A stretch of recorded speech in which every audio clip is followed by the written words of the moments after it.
नमस्कार दोस्तों, मैं राहुल जलान और स्वागत है आप लोगों का मेरे इस नए वीडियो लेक्चर में। बच्चों, आज के वीडियो लेक्चर में हम लोग जानेंगे डाई ऑक्सीजन के बारे में। डाई ऑक्सीजन जो है वो ग्रुप 16 का पहला मेंबर है और उसे हम लोग O2 से भी रिप्रेजेंट करते हैं।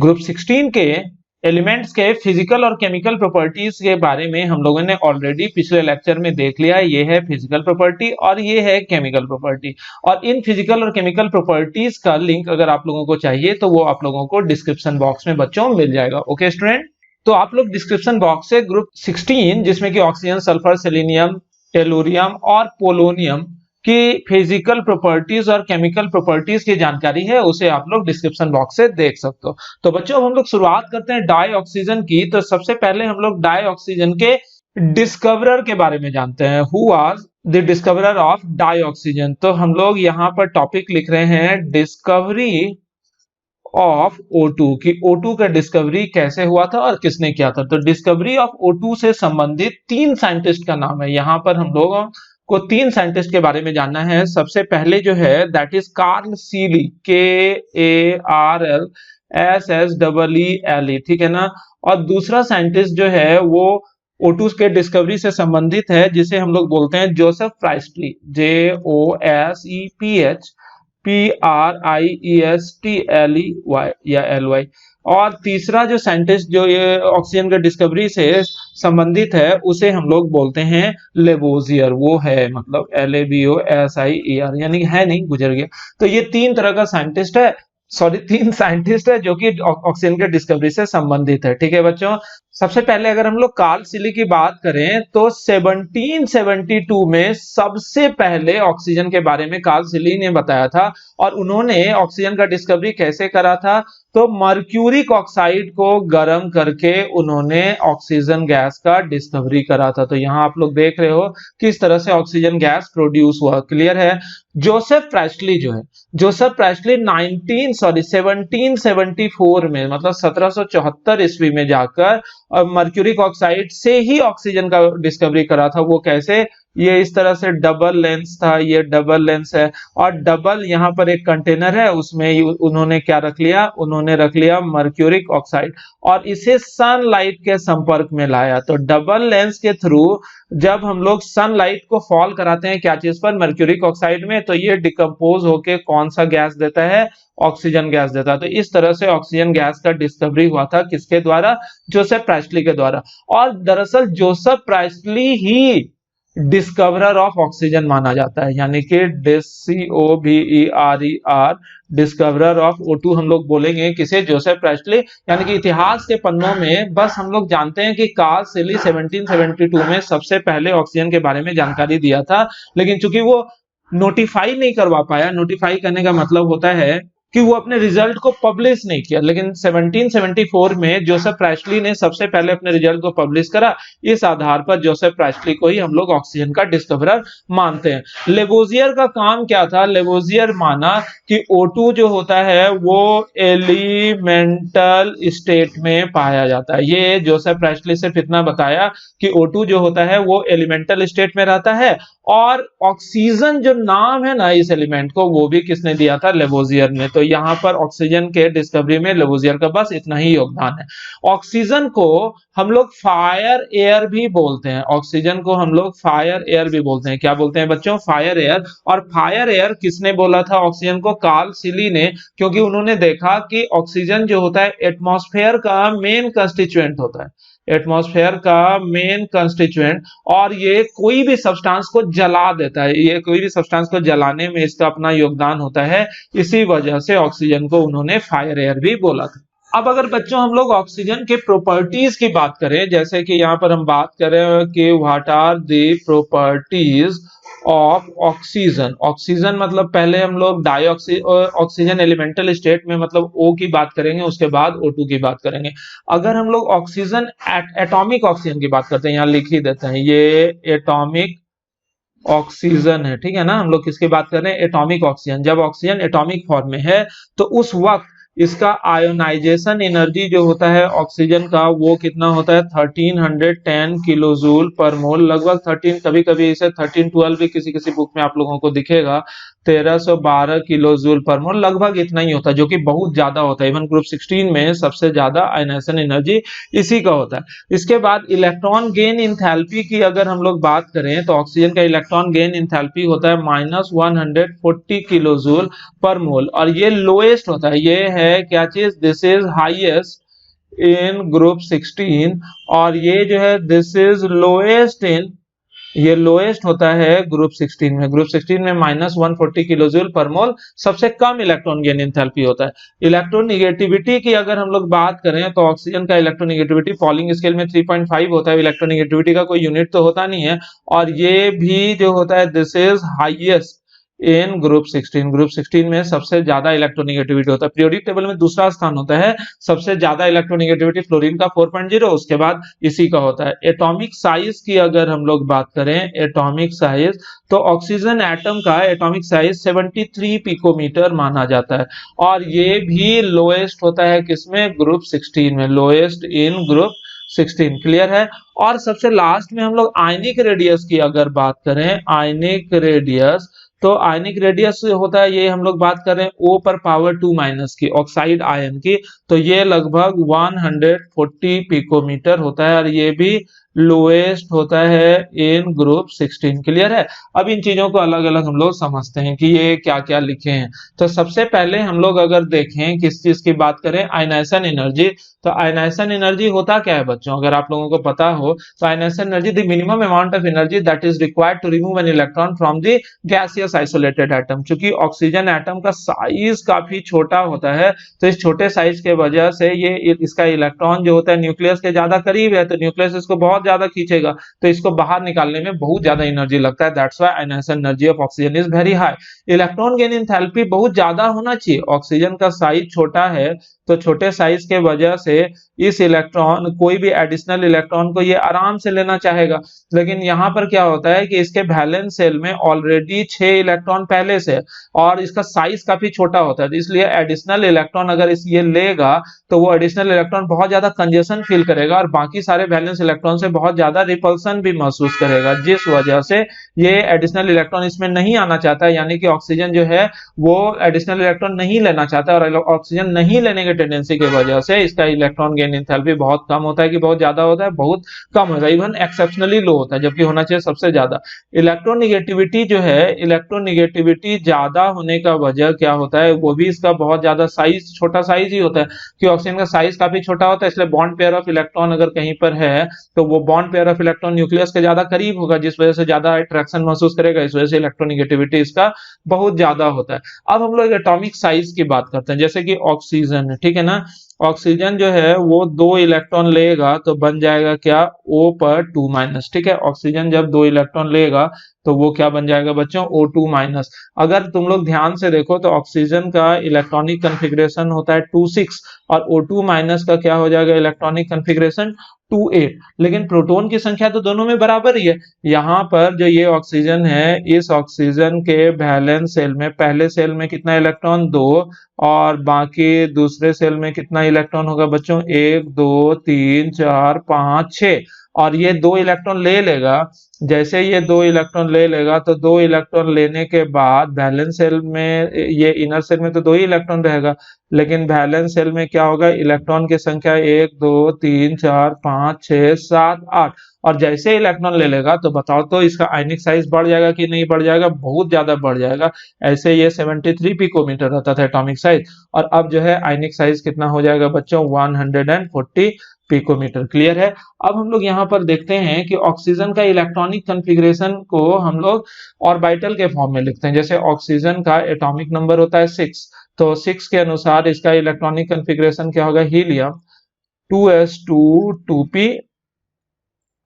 ठीक है, तो 2s2 कहने का मतलब हुआ कि यहाँ पर 2 इलेक्ट्रॉन है, और 2p4 कहने का क्या मतलब हो गया बच्चों, यहाँ पर 1 2 3 और ये 4 इलेक्ट्रॉन है। तो कुल मिलाकर इसमें बताओ तो कितना अनपेयर्ड इलेक्ट्रॉन है, तो अनपेयर्ड इलेक्ट्रॉन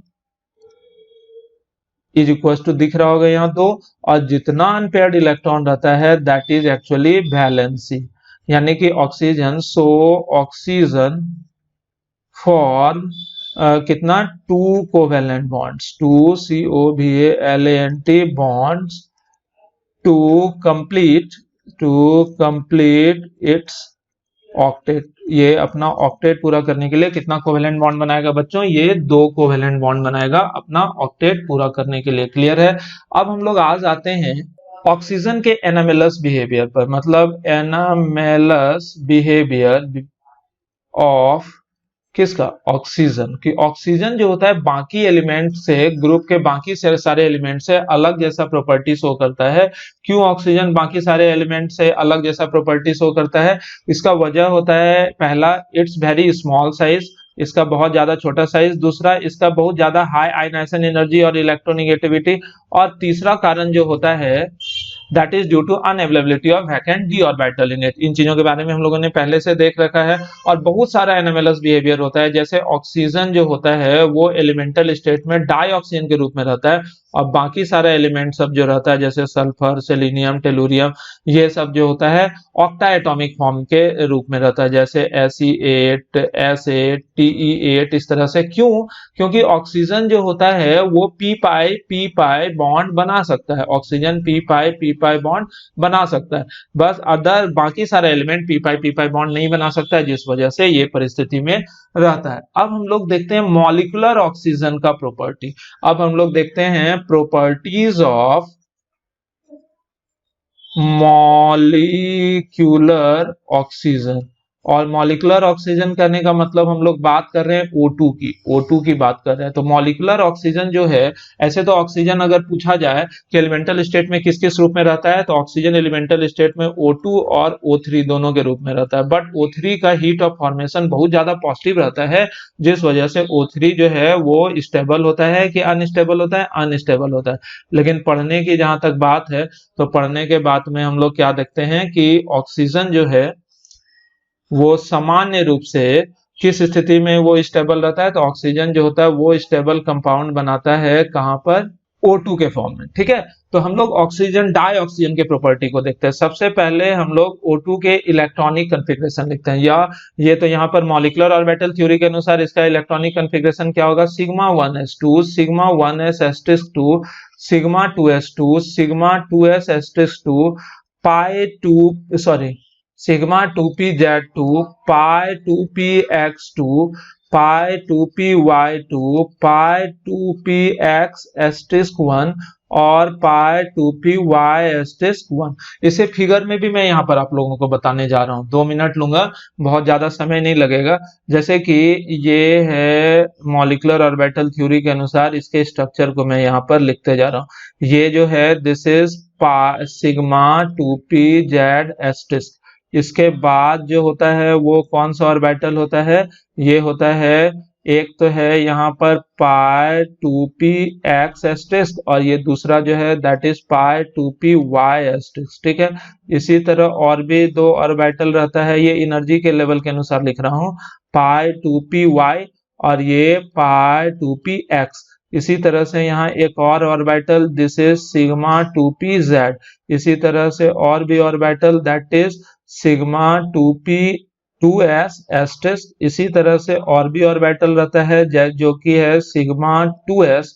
इसी तरह और भी ऑर्बिटल सिग्मा 1s*, और इसी तरह से सिग्मा 1s। तो ये जितने भी ऑर्बिटल हैं यहाँ पर ऑक्सीजन के मॉलिक्यूलर ऑर्बिटल, ये एनर्जी के बढ़ते क्रम में, ये जो है एनर्जी के बढ़ते क्रम में, मतलब ऊपर जाते जाओ एनर्जी ज्यादा होते चले जाता है। तो ये सब का सब क्या है? मॉलिक्यूलर ऑर्बिटल है। ये सब का सब मॉलिक्यूलर ऑर्बिटल है। अब इसमें इलेक्ट्रॉन का फिलिंग करते हैं। O2 में कुल मिलाकर कितने इलेक्ट्रॉन होते हैं? 16। तो 16 इलेक्ट्रॉन कैसे भरेंगे? सबसे पहले लोअर एनर्जी में 2 इलेक्ट्रॉन, फिर 2 4, 2 6, 2 8, 2 10, 11, 12, 13, 14, और हुंडसूल के अनुसार 15 और 16 एक एक इलेक्ट्रॉन होगा। तो यहाँ पर अपने को क्या दिखाना है?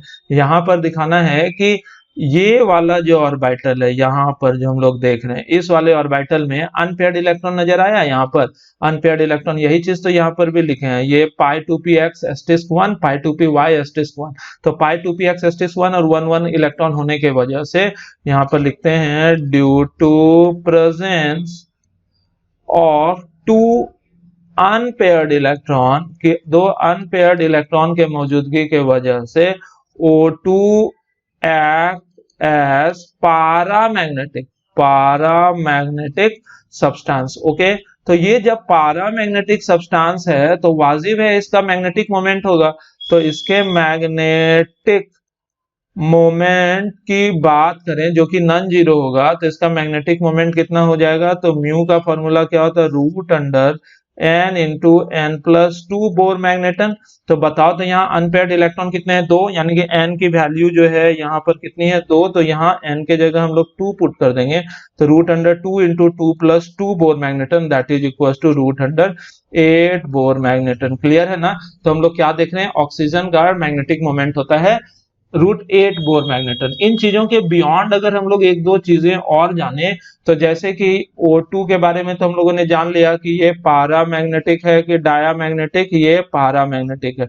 कुछ कुछ और चीजों के बारे में याद रखना चाहिए लोगों को, जैसे N2 है, O3 है, SO2 है, ये सब का सब जो होता है, ये सब का सब डायामैग्नेटिक होता है। और इन चीजों को कई हद तक याद भी रखना पड़ता है क्वेश्चन को फास्ट बनाने के लिए। क्वेश्चन कई तरह का आता है, जैसे कि एक क्वेश्चन में अगर आप लोगों को पढ़ के दिखाऊं कि ऑक्सीजन है, लिक्विड ऑक्सीजन है और लिक्विड नाइट्रोजन है, ठीक है ना? लिक्विड ऑक्सीजन है और लिक्विड नाइट्रोजन है, allowed to flow between the poles of an electromagnet, then liquid oxygen will be attracted but liquid nitrogen will be repelled to the same degree. Why?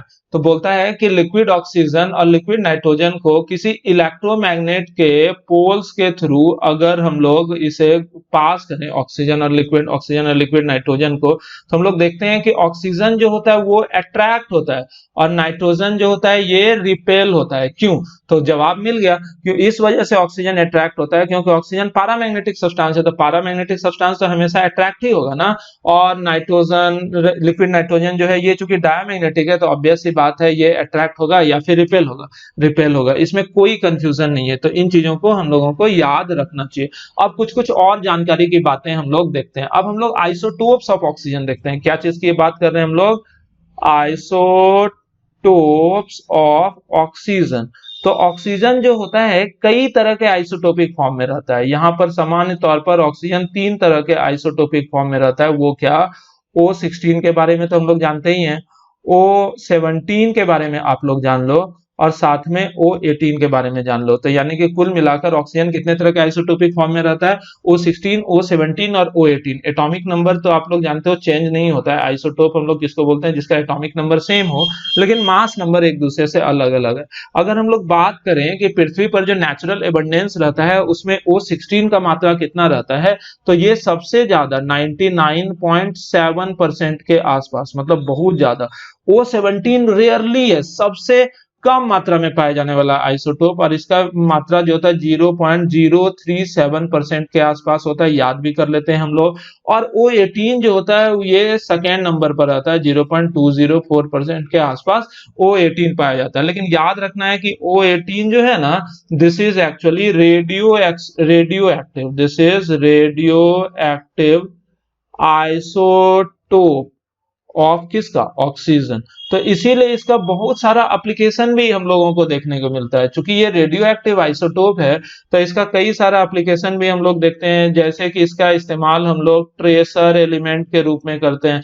Tracer element कहने का मतलब बहुत तरह के laboratory reactions है, reactions वगैरह को जानने में कि क्या चीज रिएक्शन के दौरान इंटरमीडिएट बना, कौन सा बॉन्ड टूटा है। जैसे कि मान लेते हैं कि कोई रिएक्शन हम लोग देखते हैं कि RCOOH है ना, कार्बोक्सिलिक एसिड। थोड़ा नीचे लिखते हैं तो ज्यादा बेहतर तरीके से समझा पाएंगे, तो नीचे लिखते हैं, जगह नहीं है।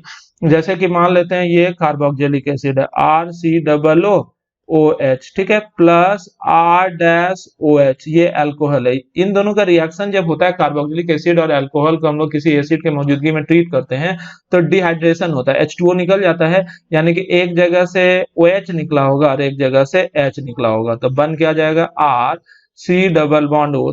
देखना यहाँ पर RC⋯O और इसके बाद R', और एक का H और एक का OH निकल के H2O निकल गया। तो यहाँ पर कंफ्यूजन क्या रहता है? देखो कंफ्यूजन क्या है?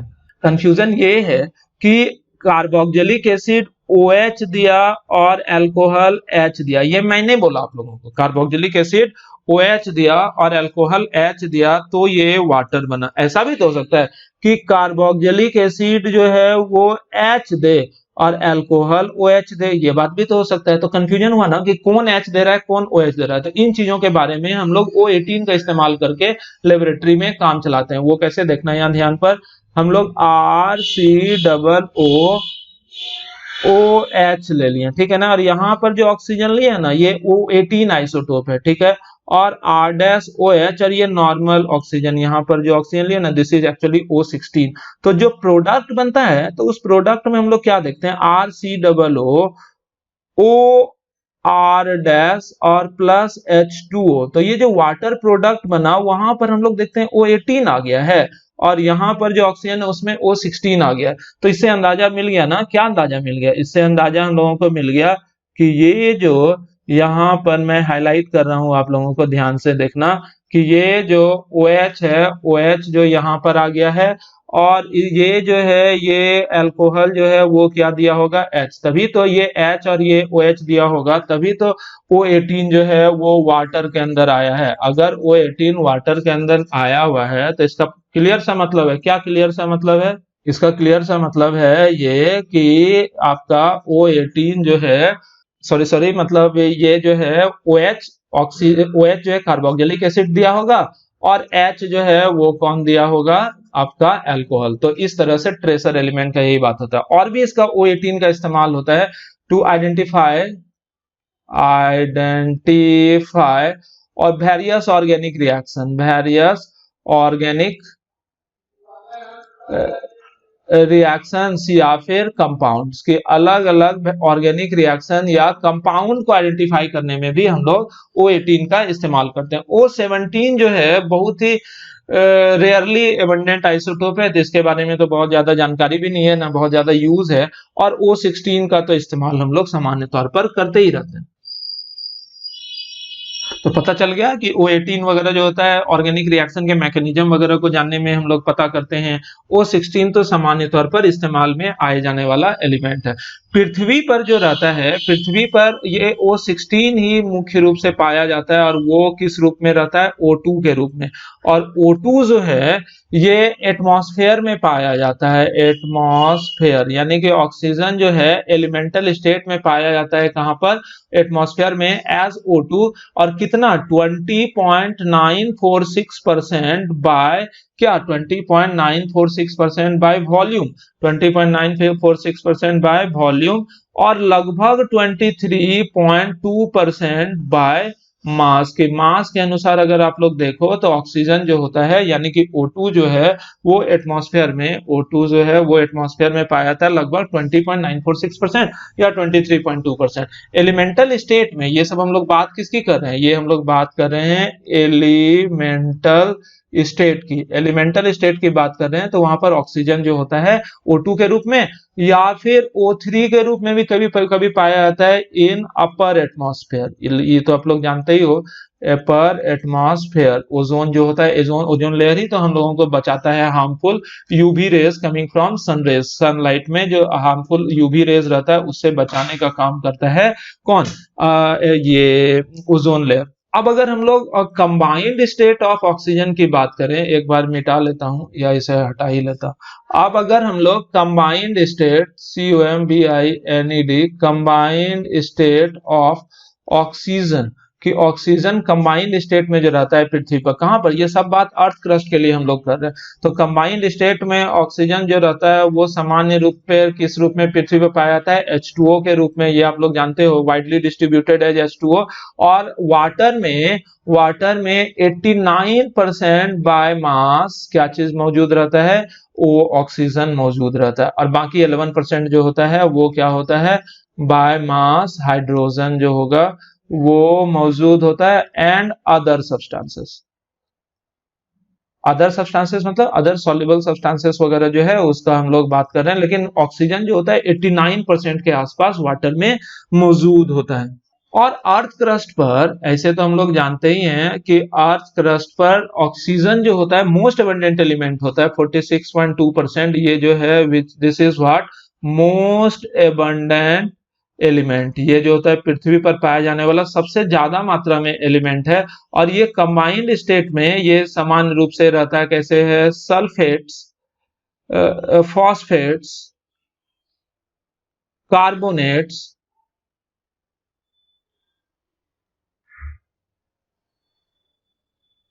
सिलिकेट्स, एल्यूमिनेट्स। और इनमें भी अगर पूछा जाए आप लोगों से कि सबसे ज्यादा मात्रा में किस में रहता है, तो याद रखना सिलिकेट्स, क्योंकि जितना चट्टान वट्टान रहता है ना वो सिलिकेट, एल्यूमिनेट वगैरह रहता है। और इसके अलावा भी कई तरह के कंबाइंड फॉर्म में ऑक्सीजन पृथ्वी पर पाया जाता है। ये आप लोग जानो कि एटमॉस्फेयर में जो ऑक्सीजन रहता है कितना रहता है, लगभग 21% बाय वॉल्यूम या 23% बाय मास के आसपास जो एटमॉस्फेयर में रहता है। NATMOSPHARE ऑक्सीजन जो रहता है ये लगभग कितना रहता है, 23.2% बाय मास या फिर 20.946% बाय वॉल्यूम, जो कि घटते जा रहा है समय के साथ। आप लोग इतना सांस लोगे तो घटना ही है। तो ये माना जाता है ये सारा का सारा ऑक्सीजन जो है ऑब्टेन्ड आफ्टर या फॉर्म्ड, ऑब्टेन्ड या formed after photosynthesis by plant, by PHOTOSYNTHESIS photosynthesis by plants. तो प्लांट के फोटोसिंथेसिस, बायो वाले स्टूडेंट खुश हो गए, अरे मेरा रोल आ गया।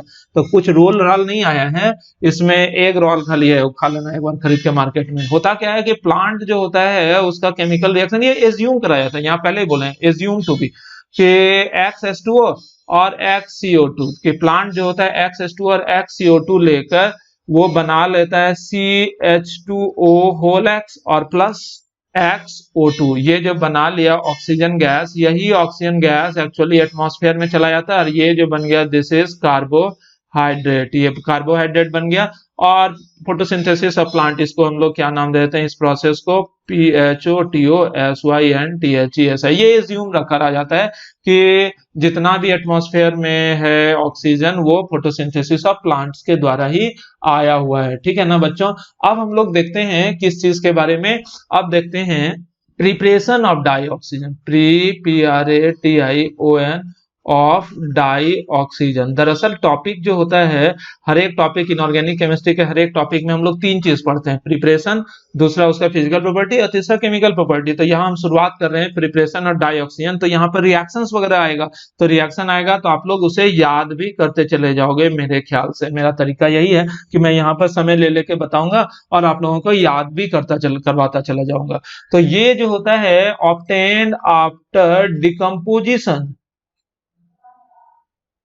ऑफ किसका, ऑक्सीजन रिच कंपाउंड्स, कि ऑक्सीजन रिच कंपाउंड, कि वो सारा कंपाउंड जिसमें ढेर सारा ऑक्सीजन है उसके डिकम्पोजिशन के बाद हम लोग इसको बनाते हैं। जैसे कि हो सकता है इसका एग्जाम्पल CHLORATES क्लोरेट से। तो क्लोरेट क्या है, जैसे KClO3 है, तो KClO3 को जब आप गर्म करोगे ना तो ये बना लेगा KCl प्लस O2। बैलेंस भी करना चाहो तो 2 और 2 और यहाँ पर क्या हो जाएगा 3। तो इस तरह से दिख रहा होगा बच्चों ऑक्सीजन का फॉर्मेशन हुआ।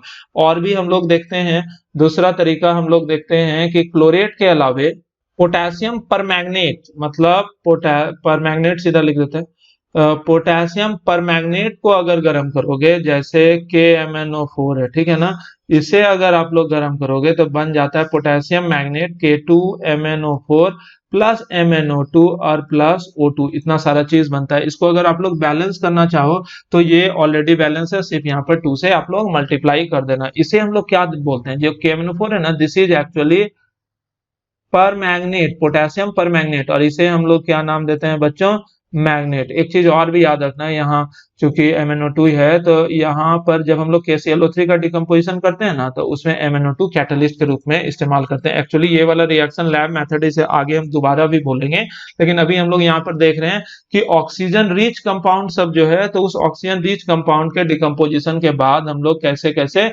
ऑक्सीजन को प्रिपेयर करते हैं। इसके अलावे जो होता है thermal decomposition of oxides of metal, जैसे कि सिल्वर, मरकरी, लेड वगैरह का जो ऑक्साइड है, यहां लिखते हैं, कैसे लिखें, थर्मल डिकम्पोजिशन ऑफ किसका, ऑक्साइड्स ऑफ मेटल्स लाइक, किसका कौन कौन सा मेटल, जैसे ई तो छुट्टी है क्या, लाइक सिल्वर, मरकरी, है ना, मरकरी के ऑक्साइड को ही डिकम्पोज करके तो सबसे पहले बनाया गया था, लेड वगैरह इस तरह के और मेटल के ऑक्साइड को डिकम्पोज करके भी हम लोग बनाते हैं। यहाँ ध्यान से देखना, हम लोग लिख रहे हैं कि जैसे सबसे पहले Ag2O की बात करें, सिल्वर का ऑक्साइड, मरकरी का ऑक्साइड है HgO, है ना, उसके बाद लेड का ऑक्साइड है Pb3O4 है, लेड का ऑक्साइड PbO2 भी है, तो PbO2 वगैरह जो है, तो इसे जब आप लोग गर्म करोगे, इन सारे कंपाउंड को अगर आप लोग गर्म करोगे तो ये भी ऑक्सीजन रिच कंपाउंड ही कहलाता है। और इसके डिकम्पोजिशन के बाद भी क्या चीज का बनना होता है, पीबीओ और साथ में ऑक्सीजन गैस का बनना होता है। यहाँ पर भी हाफ O2, यहाँ पर भी सॉरी हाफ O2, यहाँ पर भी क्या हो जाएगा बच्चों, ऑक्सीजन, और यहाँ पर भी क्या हो जाएगा, ऑक्सीजन। तो यहाँ पर आप लोग देख रहे हो PbO2 से PbO ही बना दिए हम। तो आप समझो यहाँ पर क्या लिख रहे हैं कि बैलेंस भी कर लो, ये 2 सिल्वर है, यहाँ पर मरकरी से मरकरी तो बैलेंस ही है, यहाँ पर 3 PbO है, तो यहाँ पर क्या हो जाएगा, हाफ O2, और यहाँ पर भी हाफ O2 हो जाएगा। ठीक है, तो इस तरह से हम लोग देख रहे हैं ऑक्सीजन का बनना अलग अलग केस में इस तरह से हो रहा है, दिख भी रहा होगा आप लोगों को। इस तरह से ऑक्सीजन बनते चले जा रहे हैं अलग अलग जगह पर। याद रखना ये जो दो एग्जांपल है ना, ये इनर्ट पेयर इफेक्ट वाला कॉन्सेप्ट है। यहाँ पर हम लोग जानते हैं लेड जो होता है, ये एडिशनल बात बता रहा हूँ, यहाँ पर लेड दो तरह के ऑक्सीडेशन स्टेट में रह सकता है, +2 और +4 में। तो लेड चूंकि लास्ट मेंबर है ग्रुप 14 का, तो ऊपर से नीचे जाने पर n-2th ऑक्सीडेशन स्टेट का स्टेबिलिटी बढ़ता है, तो +4 जो होता है लेस स्टेबल होता है, +2 मोर स्टेबल होता है। तो यहाँ पर चूंकि लेड जो है अगर +4 ऑक्सीडेशन स्टेट में है, तो वही अपने आप रिड्यूस होके +2 ऑक्सीडेशन स्टेट में चला जाता है। तो ये बात याद रखना। तो ये सब जो था, ये क्या था कि ऑक्सीजन रिच कंपाउंड के थर्मल डिकम्पोजिशन के बाद, जिसमें कि हम लोगों ने जाना किसके किसके बारे में, पोटेशियम क्लोरेट का डिकम्पोजिशन करके, पोटेशियम परमैंगनेट का डिकम्पोजिशन करके, और कई तरह के मेटल के ऑक्साइड का डिकम्पोजिशन करके भी हम लोग बनाते हैं क्या चीज, ऑक्सीजन। इसके अलावे भी एक और एग्जांपल है, वो है परऑक्साइड्स की। परऑक्साइड को भी अगर आप लोग डिकम्पोज करोगे, जैसे H2O2, ये हाईली अनस्टेबल सब्सटेंस है, इसे गर्म जैसे आप लोग करते हो तो ये H2O plus half O2 produce करता है। तो यहाँ पर भी आप लोग देख रहे हो क्या चीज का बनना हो रहा है, ऑक्सीजन गैस का बनना हो रहा है। तो ये सब मेथड क्या है, ऑक्सीजन गैस को बनाने का तरीका। सही है। तो बच्चों अब हम लोग, बच्चों ये पहला तरीका था क्या चीज बनाने के लिए, ये पहला तरीका था ऑक्सीजन बनाने के लिए। अब हम लोग दूसरे तरीके पर आते हैं। दूसरा तरीका जो है वो है lab method, METHOD, for preparation of O2 की ऑक्सीजन बनाने के लिए लैब मेथड। तो लैब मेथड में दरअसल हम लोगों को एक फिगर देखना है कि इस फिगर को बना रहे हैं हम, उसे आप लोग ध्यान से देखना और समझने की कोशिश करना। ठीक है, तो यहाँ पर इस फिगर में हम क्या देख रहे हैं कि ये पतला लेके बना रहा हूं जानबूझकर, ये है, थोड़ा समय लगेगा, लगने दो, क्या करना है घर में बैठ के। ये है तुम्हारा क्या, कुछ भी होगा। और इसमें जो है ये पोटेशियम क्लोरेट है, अभी शुरू में ही बोले थे पोटेशियम क्लोरेट से ही हम लोग बनाते हैं। और अब जो है पतला कर लेते हैं। अब जो है क्या है कि इसमें आग लगा दिए, आग लगा दिए, और टिंग टिंग टिंग ये दिख रहा होगा इस तरह से, और ये गैस में ये जलते जा रहा है। और ये पूरा सिस्टम जो है ना, एक्चुअली ये किसी स्टैंड पर ऐसे खड़ा हुआ है। ये पूरा सिस्टम जो है ये किसी स्टैंड पर इस तरह से खड़ा है। ड्राइंग भी अच्छा हो जा रहा है साथ ही साथ। ठीक है, और यहाँ से एक ट्यूब है, इसे आप लोग यहाँ से बना लो, ये ट्यूब है, और ये ट्यूब इस तरह से गया, जो कि डाउनवर्ड डिस्प्लेसमेंट मेथड दरअसल हमको दिखाना है। और इस जगह पर क्या है, ये ऐसे, ठीक है, समझना आप लोग, ये इस तरह से यहाँ पर ये पार्टस है जिसमें कि वाटर मौजूद है। ये क्या चीज है, पानी है इसमें। और यही पानी यहाँ तक है और ऐसा सारा कुछ। अब आप लोग देखो ध्यान से, इस मेथड में हम लोग ऑक्सीजन गैस बनाते हैं। लैब मेथड में होता क्या है कि KClO3 को, KClO3 इसको जब हम लोग गर्म करते हैं क्या चीज के मौजूदगी में, MnO2 कैटलिस्ट के रूप में, तो ये कन्वर्ट हो जाता है 2KCl प्लस 3O2 में। तो देख लो यहाँ पर ऑक्सीजन गैस बन रहा है ना। करते क्या है इस एक्सपेरिमेंट में कि ये जो है यहाँ पर हम लोग 4:1 मोलर मिक्सचर ऑफ KClO3 और प्लस MnO2 मतलब दोनों मिला कर लेते हैं। कितना, 4:1। ये मिक्सचर जो है ये किस रेशियो में है, ये 4:1 रेशियो में मिक्सचर है। उसे जैसे हम लोग गर्म करते हैं तो यहाँ ऑक्सीजन गैस बना होगा और यहीं से ये ऑक्सीजन गैस ऐसे ऐसे गया और ये ऑक्सीजन गैस यहाँ से निकलेगा और बबल बबल बबल बन के यहाँ पर O2 गैस जो है वे वाटर के ऊपर, ये क्या चीज है बच्चों, ये वाटर के ऊपर ऑक्सीजन गैस कलेक्ट हो जाता है। क्लियर है। तो ये जो है क्या चीज का फिगर था, ऑक्सीजन के प्रिपरेशन का लैब मेथड है। ठीक है, तो this is actually lab method of preparation of dioxygen. यानी कि डाई ऑक्सीजन के प्रिपरेशन हम लोग करते क्या है, 4:1 molar mixture of potassium chlorate को MnO2 के साथ मिलाकर हम लोग गर्म करते हैं, जिससे ऑक्सीजन गैस बनता है और उसे वाटर के ऊपर हम लोग कलेक्ट करते हैं। इसमें कोई भयानक सा बात है नहीं। इसमें क्वेश्चन पूछा जाता है what are the functions of MnO2। यहाँ पर MnO2 हम लोग क्यों ऐड करते हैं इसमें, तो इसका दो जवाब दिया जाता है कि MnO2 जो होता है ये एक्ट एज कैटलिस्ट, कि MnO2 जो है यहाँ पर कैटलिस्ट की तरह काम करता है और KClO3 के डिकम्पोजिशन को फास्ट कर देता है। और साथ ही साथ यहाँ पर MnO2 lowers the melting point of KClO3 from 630 kelvin to 500 kelvin. यानी कि MnO2 जो है इस KClO3 के मेल्टिंग पॉइंट को घटाने का भी काम करता है। इस वजह से हम लोग यहाँ पर MnO2 मिलाते हैं। तो ये जो तरीका था बच्चों, ये लैब मेथड था क्या चीज के लिए, for preparation of oxygen gas. अब हम लोग कुछ और तरीकों को देखते हैं जिसे हम लोग दरअसल प्रिपरेशन नहीं बोलते हैं, उसे हम लोग क्या नाम देते हैं, manufacture of dioxygen. Manufacture करने का क्या मतलब कि ऑक्सीजन को लार्ज स्केल में बनाना है। ऑक्सीजन का लार्ज स्केल प्रिपरेशन की हम लोग बात कर रहे हैं। लार्ज स्केल प्रिपरेशन मतलब ज्यादा मात्रा में ऑक्सीजन गैस बनाते हैं हम लोग दो तरीकों से। सबसे पहला तरीका तो होता है by fractional distillation of air, क्योंकि हम लोग जानते हैं फ्रैक्शनल डिस्टिलेशन ऑफ एयर की हवा के फ्रैक्शनल डिस्टिलेशन से। और दूसरा तरीका होता है बाय इलेक्ट्रोलाइसिस ऑफ किसका, वाटर का, कि पानी के इलेक्ट्रोलाइसिस से भी हम लोग बनाते हैं। ठीक है ना, कि हम लोग दो तरीकों से बनाते हैं। तो सबसे पहला तरीका हम लोग देखते हैं क्या चीज, by fractional distillation of air की। एयर में एयर का मेन कंपोनेंट क्या है बताओ, तो मेन कंपोनेंट्स ऑफ एयर की हवा का मेन कंपोनेंट क्या है बताओ, ऑक्सीजन और नाइट्रोजन, ये ना दो चीज रहता है। तो ऑक्सीजन का बॉइलिंग पॉइंट जो है दिस इज अबाउट 90 केल्विन, ठीक है, और नाइट्रोजन का जो बॉइलिंग पॉइंट है दैट इज अबाउट 77.2 केल्विन। तो जैसे हम लोग फ्रैक्शनल डिस्टिलेशन करेंगे, आप लोग सोच के देखो, यहाँ पर O2 है और N2 है, इसे ठंडा करेंगे और टेम्परेचर हम लोग ले जाएंगे कहां पर, 77.2 से 90 केल्विन के बीच में, मतलब 77.2 केल्विन से 90 केल्विन के बीच में।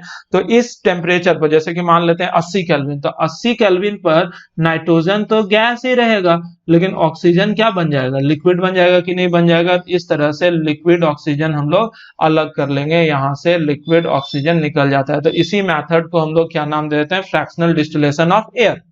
अब दूसरा तरीका जो होता है ऑक्सीजन को लार्ज स्केल में बनाने का, वो दूसरा तरीका होता है बाय इलेक्ट्रोलाइसिस ऑफ वाटर। तो वाटर है, ये पानी है और इसको इलेक्ट्रोलाइज करेंगे, यानी कि इसके थ्रू हम लोग करंट पास करनी है। तो ये इलेक्ट्रोलाइसिस का यही ना बात होता है कि उस बैटरी के थ्रू इसमें करंट पास करेंगे।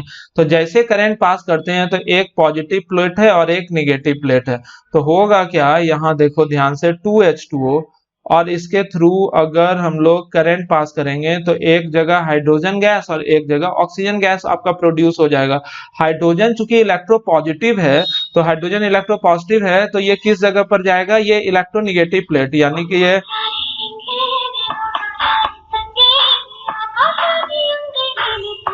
और कॉल आ जाता है बच्चों। तो ये हाइड्रोजन जो है ये हाइड्रोजन जो है ये इलेक्ट्रो पॉजिटिव सब्सटेंस है, तो वाजिब है निगेटिव प्लेट पर जाएगा। निगेटिव प्लेट यानी कि कहां पर ये जाके कलेक्ट होगा, एट कैथोड, ठीक है ना। लेकिन ऑक्सीजन खुद इलेक्ट्रोनिगेटिव है, तो ये ऑक्सीजन के बारे में हम लोगों को पढ़ना है। ये कहां पर जाएगा, तो ये एट एनोड। एनोड जो है ये कैसा प्लेट है, पॉजिटिव, तो ये एनोड पर जाकर ऑक्सीजन गैस कलेक्ट होता है। यहाँ पर एक सवाल पूछा जाता है कि यहाँ जो हम लोग वाटर का इलेक्ट्रोलाइसिस कर रहे हैं, क्या ये प्योर वाटर होता है, तो जवाब दोगे नहीं, because pure water is bad conductor of electricity. कि प्योर वाटर जो होता है ना, कि कंडक्टर का बैड कंडक्टर ऑफ इलेक्ट्रिसिटी होता है। Pure water is not a good conductor of electricity, pure water is actually bad conductor of electricity. इस वजह से यहाँ पर जो हम लोग वाटर लेते हैं ये स्लाइटली एसिडिक या बेसिक सॉल्यूशन ऑफ वाटर लेते हैं। मतलब थोड़ा सा एसिड या थोड़ा सा बेस मिला देने से क्या होता है, यहाँ पर का कंडक्टिविटी बढ़ जाता है, जिससे करंट मूव करेगा और करंट जाएगा तभी तो ये इलेक्ट्रोलाइसिस का प्रक्रिया होगा। तो यहाँ पर वाटर को कंडक्टिव बनाने के लिए उसमें थोड़ा एसिड या थोड़ा बेस मिलाया जाता है। और सच्चाई ये है कि रियल एक्सपेरिमेंट में हम लोग बेसिक सॉल्यूशन इस्तेमाल करते हैं, क्योंकि यहाँ जो मेटेलिक इलेक्ट्रोड वगैरह हम लोग इस्तेमाल किए, तो मेटेलिक इलेक्ट्रोड पर ज्यादा स्पॉन्टेनियस रिएक्शन होता है slightly basic solution of water के साथ। एसिडिक सॉल्यूशन ऑफ वाटर में थोड़ा सा डिस्टर्ब होता है। हाउएवर यहाँ पर जो हम लोग इलेक्ट्रोड लेते हैं वो सामान्य तौर पर प्लैटिनम इलेक्ट्रोड लेते हैं। क्यों लेते हैं प्लैटिनम इलेक्ट्रोड, तो उसका जवाब होता है due to its inert behaviour. Platinum electrode जो है वो रिएक्शन में भाग नहीं लेता है, इस वजह से हम लोग सामान्य तौर पर क्या लेते हैं, प्लैटिनम इलेक्ट्रोड। वैसे बच्चों आप लोगों को पता होना चाहिए कि ये जो ऑक्सीजन का जरूरत होता है हमारे लाइफ में बहुत ज्यादा होता है। इसका इंडस्ट्रियल एप्लीकेशन भी होता है और इसका कई सारा एप्लीकेशन होता है इन हॉस्पिटल्स के। हॉस्पिटल में आप लोग देखे होंगे कि सांस लेने में ऑक्सीजन का जरूरत होता है। और इंडस्ट्रियल एप्लीकेशन करने का मतलब हो गया ना कि जैसे वेल्डिंग में देखे होंगे ऑक्सीजन का इस्तेमाल होता है, और कई और भी एप्लीकेशन होता है। और इन पूरे वर्ल्ड में लगभग कितना ऑक्सीजन प्रोड्यूस होता है पता है आप लोगों को, over 100 million tons of oxygen produced per year. कि प्रति साल जो होता है 100 मिलियन टन से भी ज्यादा ऑक्सीजन का प्रोडक्शन होता है पूरे अर्थ में, सॉरी पूरे दुनिया में, समझे। अब हम लोग समरी करके देख लेते हैं। अब हम लोग यहाँ पर क्या चीज पढ़ रहे हैं बच्चों, SUMMARY, ठीक है। तो समरी देखो कि सबसे पहले ऑक्सीजन को हम लोग कैसे कैसे बनाए थे, अगर आप लोगों को याद है तो KClO3 को गर्म करते थे क्या चीज के साथ, MnO2 हम लोग कैटलिस्ट लेते थे। ध्यान से याद करते जाओ, आप लोगों को याद करवाने के लिए मैं यहाँ पर समरी लिख रहा हूँ। इसके बाद KMnO4 पोटेशियम पर मैग्नेट को भी गर्म करके हम लोग बनाते थे। इसी तरह से और भी था कि जैसे Ag2O सिल्वर का ऑक्साइड, जैसे मर्क्यूरिक ऑक्साइड, जैसे लेड का कई तरह का ऑक्साइड जैसे Pb3O4 या फिर PbO2, इन सबों को डिकम्पोज करेंगे, या फिर H2O2 को डिकम्पोज करके कि इन सबों में से किसी को भी अगर आप डिकम्पोज करते हो तो क्या चीज बनता है, कई सारे के साइड प्रोडक्ट के साथ साथ ऑक्सीजन गैस भी प्रोड्यूस होता है। और भी एक चीज हम लोग देखते हैं, तो ये सब जो था क्या था, सामान्य तरीका ऑक्सीजन बनाने का। ये जो पहला वाला मेथड उसे दोबारा मैं यहाँ पर लिख रहा हूँ, KClO3 को MnO2 के साथ अगर गर्म करते हैं 4:1 रेशियो में, तो इसे लैब मेथड हम लोग बोल देते थे, याद है ना, ये एक्चुअली लैब मेथड था। इसी तरह से अब इंडस्ट्रियल मेथड मतलब लार्ज स्केल में हम लोग कैसे कैसे बनाते थे, एयर के फ्रैक्शनल डिस्टिलेशन से और वाटर के इलेक्ट्रोलाइसिस से। एयर का क्या हम लोग करते थे बच्चों, फ्रैक्शनल डिस्टिलेशन, और वाटर का हम लोग क्या करते थे, इलेक्ट्रोलाइसिस। लेकिन कैसा वाटर हम लोग लेते थे, स्लाइटली एसिडिक या बेसिक, स्लाइटली एसिडिक और बेसिक सॉल्यूशन ऑफ वाटर अगर हम लोग लेंगे तो इनमें से किसी भी मेथड से अगर हम लोग बनाएंगे तो क्या चीज का बनना होता है, तो ऑक्सीजन। जल्दी से जल्दी याद करो, 1 मिनट लेंगे समय, कोई हड़बड़ी नहीं है। जाके क्या करोगे अगर याद ही नहीं हुआ तो ऑक्सीजन बनाने का तरीका क्या होता है, KClO3 को गर्म करके, KClO3 को जैसे आप लोग गर्म करोगे तो बनेगा KMnO4 से बनेगा, Ag2O से बनेगा, HgO से बनेगा, Pb3O4 से बनेगा, PbO2 से बनेगा, H2O2 के डिकम्पोजिशन। तो ये सब था ऑक्सीजन रिच कंपाउंड, इतना सा। लैब मेथड में क्या था, KClO3 को MnO2 के साथ गर्म करो तो बन जाएगा। एयर का फ्रैक्शनल डिस्टिलेशन करोगे कितना पर, 77.2 केल्विन और 90 केल्विन के बीच रखोगे तो ऑक्सीजन, लिक्विड ऑक्सीजन बाहर निकल जाएगा। और इसी तरह वाटर को स्लाइटली एसिडिक या बेसिक सॉल्यूशन ऑफ वाटर को इलेक्ट्रोलाइज करोगे तो ऑक्सीजन गैस कहां बनेगा बच्चों, एट एनोड की कैथोड, एट एनोड। तो एनोड पर ऑक्सीजन गैस का बनना होता है, ठीक है ना। तो ये सब जो था ऑक्सीजन का प्रिपरेशन का समरी था। अब हम लोग फिजिकल प्रॉपर्टीज बनाते हैं, क्या चीज का, प्रॉपर्टीज ऑफ ऑक्सीजन। यहां लिख देते हैं हम लोग प्रॉपर्टीज ऑफ ऑक्सीजन, O2 का। O का बात नहीं कर रहे हैं, O2 का बात कर रहे हैं। सबसे पहले हम लोग बात करते हैं मेल्टिंग पॉइंट की। तो ऑक्सीजन O2 का मेल्टिंग पॉइंट जो होता है that is equal to 54.4 kelvin.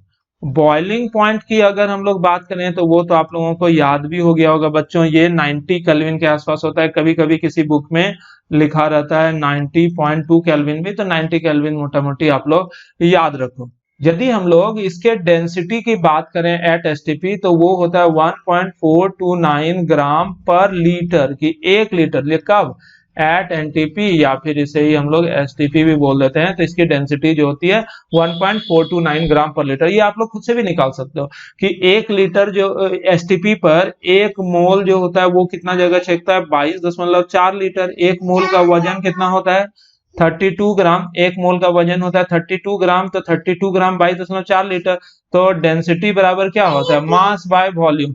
तो मास जो है दैट इज 32 और वॉल्यूम है कितना, 22.4। तो इसे डिवाइड करोगे ना तो ये लगभग 1.429 ग्राम पर लीटर आ जाएगा बच्चों। तो इस तरह से भी हम लोग डेंसिटी निकाल सकते हैं।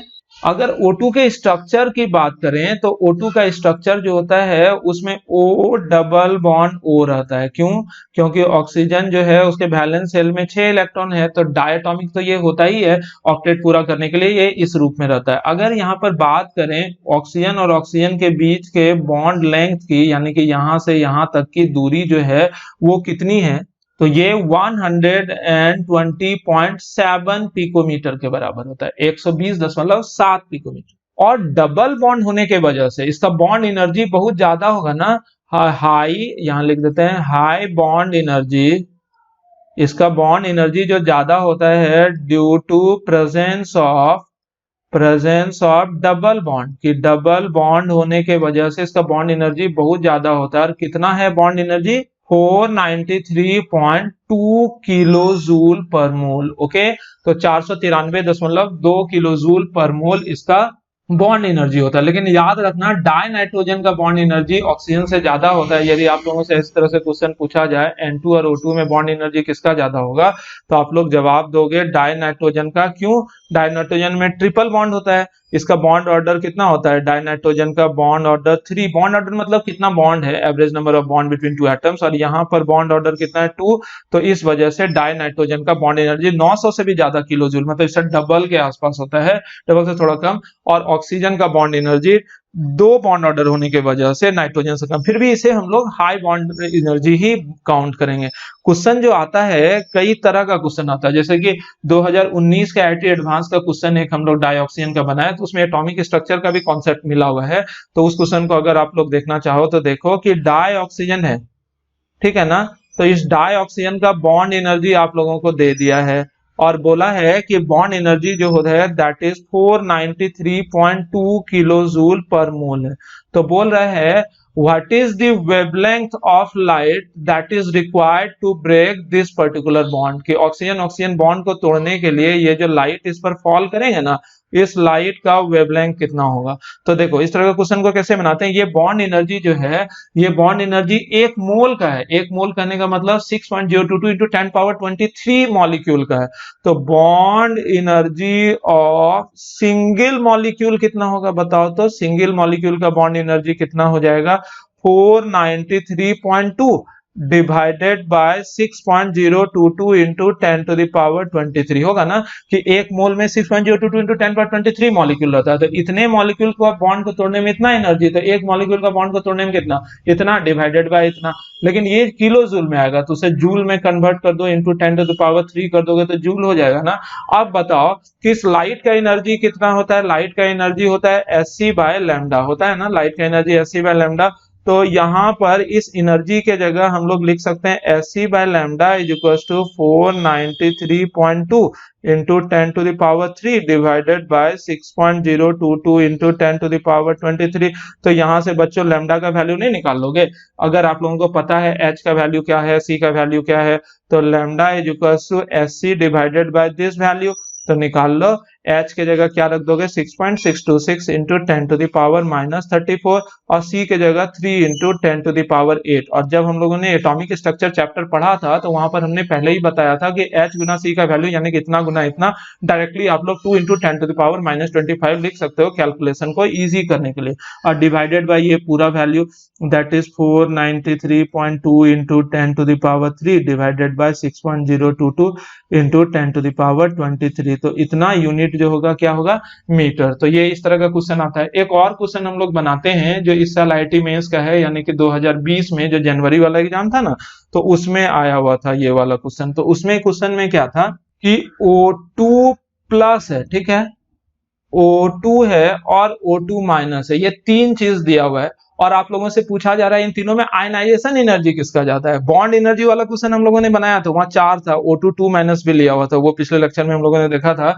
लेकिन ये वाला क्वेश्चन भी इंपॉर्टेंट क्वेश्चन है, तो यहाँ आयनाइजेशन एनर्जी पूछता है। तो आप लोग देखो इसमें कितना प्रोटोन है, ध्यान से देखना इस तरह क्वेश्चन कैसे बनाते हैं। तो इसमें प्रोटोन है 8 दूनी 16, इसमें प्रोटोन कितना है 16, इसमें भी प्रोटोन कितना है 16 है ना। अब इलेक्ट्रॉन देखते हैं, इसमें इलेक्ट्रॉन बच्चों कितना है, 8 दूनी 16 था, एक इलेक्ट्रॉन निकल गया तो हो गया कितना 15 इलेक्ट्रॉन। इसमें कितना इलेक्ट्रॉन है 16 इलेक्ट्रॉन, और इसमें एक इलेक्ट्रॉन और आ गया 17 इलेक्ट्रॉन। तो अब आप लोगों को बताना है कि प्रोटोन प्रति इलेक्ट्रॉन, ठीक है ना, प्रोटोन पर इलेक्ट्रॉन कितना है। प्रोटोन पर इलेक्ट्रॉन 16/15, यहाँ 16/16 और यहाँ 16/17, यानी कि प्रति इलेक्ट्रॉन पर एक इलेक्ट्रॉन, प्रोटोन ही ना खींचता है इलेक्ट्रॉन को।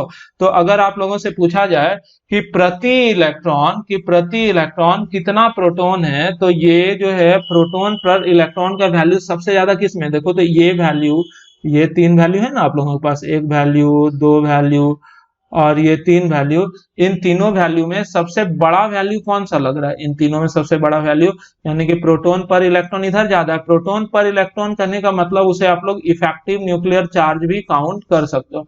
इफेक्टिव न्यूक्लियर चार्ज इधर ज्यादा है, तो यानी कि अट्रैक्शन, प्रोटोन ज्यादा होगा ना, प्रति इलेक्ट्रॉन प्रोटोन ज्यादा है, तो बताओ तो इलेक्ट्रॉन ज्यादा अट्रैक्शन महसूस करेगा न्यूक्लियस की तरफ की कम, ज्यादा अट्रैक्शन टुवर्ड्स न्यूक्लियस, कि न्यूक्लियस की तरफ अट्रैक्शन इसमें ज्यादा होगा। तो बताओ तो अट्रैक्शन न्यूक्लियस की तरफ ज्यादा होगा तो आयनाइजेशन एनर्जी भी ज्यादा होगा कि नहीं, क्लियर है। क्योंकि O2 प्लस में ज्यादा न्यूक्लियर चार्ज है तो इलेक्ट्रॉन को ज्यादा खींच रहा है, तो ज्यादा खींच रहा है इलेक्ट्रॉन को, तो उस इलेक्ट्रॉन को निकालना मुश्किल हो जाएगा न्यूक्लियस के तरफ। अगर इलेक्ट्रॉन जो है वो ज्यादा खिंचाव महसूस करेगा तो इस इलेक्ट्रॉन को निकालना डिफिकल्ट होगा ना, यानी कि आयनाइजेशन एनर्जी किसका ज्यादा होगा, O2 प्लस का ज्यादा होगा, ठीक है ना। अब एक क्वेश्चन मैं अपने मन से यहाँ पर दे रहा हूँ कि आप लोगों से पूछा जाए N2 है, O2 प्लस है, O2 है और O2 माइनस है, ठीक है ना, इन चारों में, या एक और जोड़ देते हैं यहाँ पर एक और जोड़ देते हैं और वो जोड़ देते हैं हम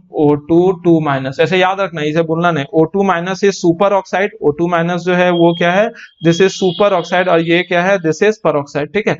तो इन सबों का हम कंपेयर करने बोल रहे हैं बॉन्ड एनर्जी और बॉन्ड लेंथ, तो जल्दी से कंपेयर करो। तो यहाँ पर कर सकते हैं हम लोग कि बताओ तो बॉन्ड ऑर्डर कितना है, N2 का बॉन्ड ऑर्डर 3। अब तो कुछ कुछ याद भी हो गया होगा, इसका 2.5, इसका 2, इसका 1.5 और इसका 1.0। तो देखो तो बॉन्ड ऑर्डर किधर जाता है, बॉन्ड ऑर्डर मतलब एवरेज नंबर ऑफ बॉन्ड। और निकालते कैसे थे बॉन्ड ऑर्डर, तो bond order is equal to number of electron in bonding molecular orbital minus anti bonding molecular orbital divided by 2। Chemical bonding का कॉन्सेप्ट है, लेकिन पिछले लेक्चर में मैंने बताया था इन चीजों के लिए। तो यहाँ बॉन्ड ऑर्डर जो है बच्चों किसका ज्यादा है, बॉन्ड ऑर्डर जो है वो ज्यादा हो गया N2 का। तो बॉन्ड ऑर्डर ज्यादा है तो सबसे ज्यादा बॉन्ड एनर्जी मतलब बंधन को तोड़ने में किसमें एनर्जी लगेगा, N2 में, इन पांचों में। और अगर बॉन्ड लेंथ की बात करें तो बॉन्ड लेंथ जो है वो इसका ज्यादा होगा। क्यों, तो हम लोगों को पता है, क्या चीज पता है कि bond energy is directly proportional to bond order, सही है ना, ये सारा फॉर्मूला जानो। और बॉन्ड एनर्जी इज सॉरी ये काट देते हैं, bond length is inversely proportional to bond order. Bond length जो है बॉन्ड ऑर्डर के इनवर्सली प्रोपोर्शनल होता है। अब हम लोग आगे की चीजों पर ध्यान केंद्रित करते हैं। पढ़ क्या रहे हैं आप लोग, भूल गए होंगे, आप लोग अभी तक तो पूरी तरह से भूल चुके होंगे। और हम लोग पढ़ रहे हैं, अगर आप लोगों को याद है तो प्रॉपर्टीज ऑफ ऑक्सीजन। वहां पर हम लोगों ने ऑक्सीजन के कई तरह के प्रॉपर्टीज के बारे में जाना। मेल्टिंग पॉइंट हम लोगों ने जाना कितना होता था, 54.4 केल्विन। बॉइलिंग पॉइंट जो होता था वो कितना होता था, 90 या 90.2 केल्विन। डेंसिटी हम लोगों ने जाना 1.429 ग्राम पर सीसी।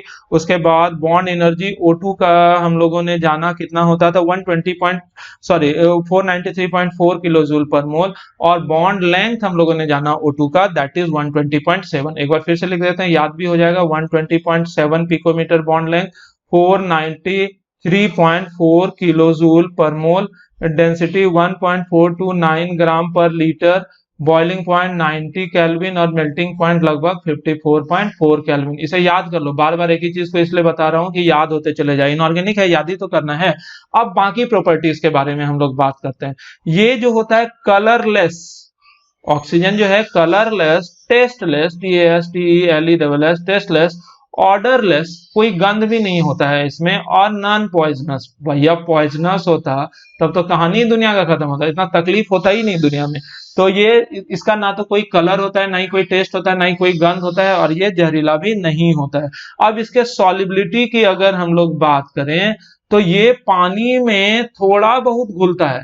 और कितना घुलता है, तो ये लगभग 30 मिलीलीटर गैस, कौन सा gas, O2 gas, 30 millilitre oxygen gas जो है ये घुलता है कितना में, इन 1 लीटर ऑफ वाटर। कब, एट अबाउट 298 केल्विन और 1 atm प्रेशर, यानी कि रूम टेम्परेचर पर ये जो होता है 1 लीटर पानी में लगभग 30 सेंटीमीटर क्यूब या 30 मिलीलीटर जो है ऑक्सीजन गैस घुलता है। तो ये सॉलिबिलिटी बहुत कम है, वेरी लो सॉलिबिलिटी माना जाएगा। लेकिन ये वेरी लो सॉलिबिलिटी भी बूंद की तरह काम करता है। बूंद मतलब क्या, वरदान, for aquatic life, AQUATIC life की। दरअसल वाटर में जो थोड़ा बहुत ऑक्सीजन गैस घुला हुआ रहता है, उसी ऑक्सीजन गैस के वजह से तो एक्वाटिक लाइफ मतलब मछली वगैरह सांस ले पाता है। तो सांस, एक्वाटिक लाइफ जो है वो मुख्य रूप से किसके वजह से है, बताओ, जल्दी जल्दी बता दो, कि वो डिसॉल्व्ड ऑक्सीजन गैस के ही वजह से होता है। और साथ ही साथ ये जो डिसॉल्व्ड ऑक्सीजन गैस रहता है, this is responsible for decomposition of organic matter in water, organic matter in water. आप लोग जानते होंगे कि पुराने जमाने में ना लाश वगैरह को फेंक दिया जाता था नदी वगैरह में। तो ये नदी बह रहा है, उसमें जो है किसी के लाश को फेंक दिया गया, ये लाश जो है उसको फेंक दिया, आदमी ने रे बेवकूफ, कोई जानवर उनवर का लाश फेंक दिया, तो वहां अपने आप वो डिकम्पोज होता है। किसकी वजह से डिकम्पोजिशन होता है, ऑक्सीजन गैस के वजह से ही उसका डिकम्पोजिशन हो पाता है। तो यहाँ पर हम लोग क्या जाना कि ऑक्सीजन की सॉलिबिलिटी जो है वाटर में बहुत ज्यादा है कि बहुत कम है। सॉलिबिलिटी के बारे में हम लोगों ने जाना, किसका, ऑक्सीजन, वो वाटर में क्या हम लोगों ने जाना, वेरी लो, कि ऑक्सीजन में वाटर में बहुत कम घुलता है। लेकिन फिर भी ये बहुत कम घुलनशीलता भी बूंद की तरह काम करता है। कितना घुलता है, 30 सेंटीमीटर क्यूब पर लीटर, मतलब 1 लीटर में 30 सेंटीमीटर क्यूब कब, एट 298 केल्विन और 1 atm प्रेशर पर। लेकिन ये बहुत ज्यादा घुलता है, ऑक्सीजन की सॉल्युबिलिटी वेरी हाई, लेकिन कहाँ बहुत ज्यादा होता है, इन अल्कलाइन, याद रखो पायरा, GALLOL, ठीक है ना। और आप लोग एक काम करना कि गूगल पर आप लोग सर्च करना अल्कलाइन पैरागैलोल का स्ट्रक्चर, और वो स्ट्रक्चर भी आप लोग कॉपी में लिखोगे, ठीक है ना। तो ये आप लोगों का काम हो गया। तो कई मोबाइल में तो बहुत सारा बेगारी काम करते ही हो, तो वाटर, बहुत सारे टीचर पर गुस्सा भी आता होगा, सब आप लोग अभी एकदम टीचर पर गुस्सा है, मास्टर साहब बहुत गलत कर रहे हैं, सारा डाटा आप लोग खा जाते हैं अपना वीडियो दिखवाने के चक्कर में। को बुद्धि में तो कुछ घुसता है नहीं, लेकिन जो भी इंस्टाग्राम ये वो वगैरह चलाते थे, सब आजकल चौपट हो गया। खैर जो भी है, तो आप लोगों को क्या याद रखना है कि ऑक्सीजन जो है वाटर में बहुत कम घुलता है, लेकिन अल्कलाइन पैरागैलोल में हाईली सॉल्युबल है। तो ये अल्कलाइन पैरागैलोल जो होता है ना, ये वॉल्यूमेट्रिक एनालिसिस में काम करता है। जैसे कि आप लोगों को मिल जाए कि कोई सैंपल है, CO2 है, O2 है, SO2 है, H2 है, बहुत सारे गैस का मिक्सचर है। तो यहाँ पर से ऑक्सीजन को इस मिक्सचर से हटाना है, तो क्या करेंगे, इस गैस को हम लोग पास कर देंगे किसके थ्रू, अल्कलाइन पैरागैलोल के थ्रू, GALLOL, अल्कलाइन पैरागैलोल के थ्रू। तो क्या होगा, ऑक्सीजन गैस वो एब्जॉर्ब कर लेगा, बाकी गैस निकल जाएगा। तो जिससे क्या होता है, ऑक्सीजन गैस को हम लोग बाकी चीजों से सेपरेट कर लेते हैं, ठीक है।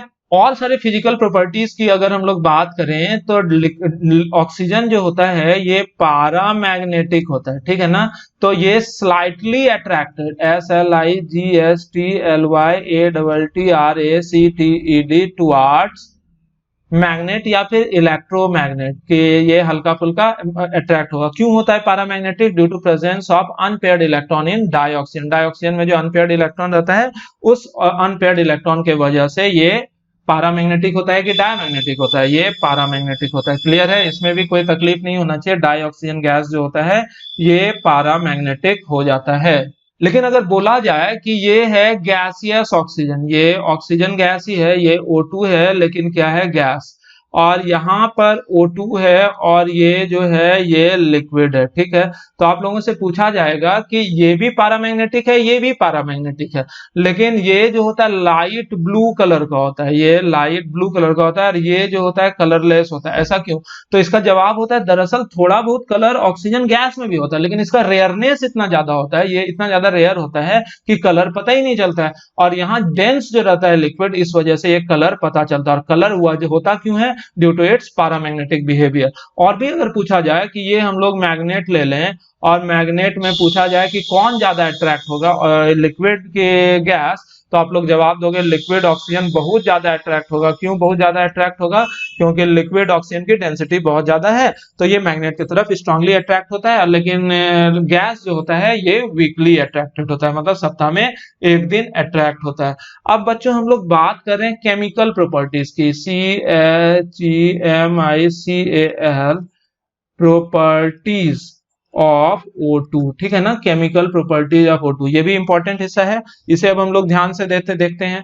सबसे पहली बात कि ये जो O2 है उसको हम लोग इस तरह से रिप्रेजेंट करते हैं, डबल बॉन्ड, और इसका बॉन्ड एनर्जी जो होता है वो कितना होता है बच्चों, 493.4 किलो जूल पर मोल, जो कि बहुत ज्यादा है कि बहुत कम है, बहुत ज्यादा है। तो इस हाई बॉन्ड डिसोसिएशन एनर्जी के वजह से ये बंधन जल्दी टूटता ही नहीं है, बहुत ज्यादा नहीं टूटता है। इस वजह से ये जो है किस तरह से काम करता है, ये इनर्ट बिहेवियर शो करेगा। इनर्ट बिहेवियर होने के वजह से केमिकल रिएक्टिविटी जो होगा इसका बहुत कम की बहुत ज्यादा, केमिकल रिएक्टिविटी बहुत कम। इससे बताओ तो स्टूडेंट को बहुत ज्यादा फायदा हो जाता है। बताओ तो क्या, जो सब्सटेंस बहुत कम रिएक्टिव रहेगा उसका केमिकल रिएक्शन भी बहुत कम रहेगा, तो बहुत कम रिएक्शन रहेगा तो पढ़ना भी बहुत कम पड़ेगा। तो यहाँ पर हम लोग क्या जानते हैं कि O2 जो होता है वो बहुत ज्यादा बॉन्ड डिसोसिएशन एनर्जी होने के वजह से इसका केमिकल रिएक्टिविटी जो है वो बहुत कम होता है। लेकिन फिर भी ये however it gives some reaction, क्योंकि दिमाग तो चाटना ही है स्टूडेंट का, however it gives some reactions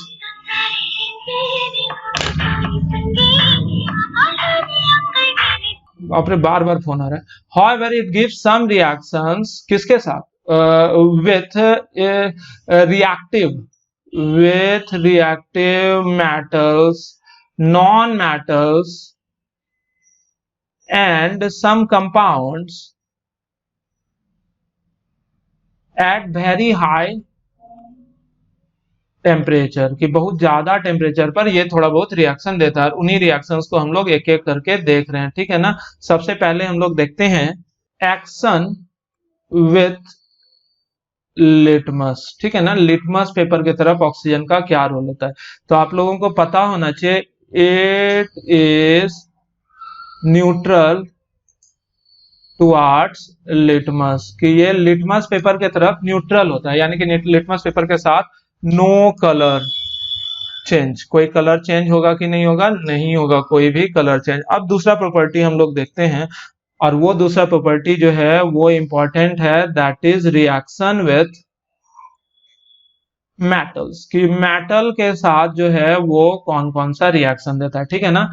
तो मेटल के साथ हम लोग एक एक रिएक्शन देखते हैं। सबसे पहले तो आप लोग जानो कि जो लीस्ट रिएक्टिव मेटल है, लीस्ट रिएक्टिव मेटल्स जैसे गोल्ड, प्लैटिनम, ये सारा मेटल जैसे गोल्ड है, प्लैटिनम है, इसको ऑक्सीजन के साथ अगर ट्रीट करोगे इवन वेरी हाई टेम्परेचर पर, तो क्या होगा, नो रिएक्शन। तो क्लियर हो गया कि जो इनर्ट मेटल्स वगैरह है वो इस तरह के ऑक्सीजन के साथ बिल्कुल भी रिएक्शन देता है कि नहीं देता है, नहीं देता है।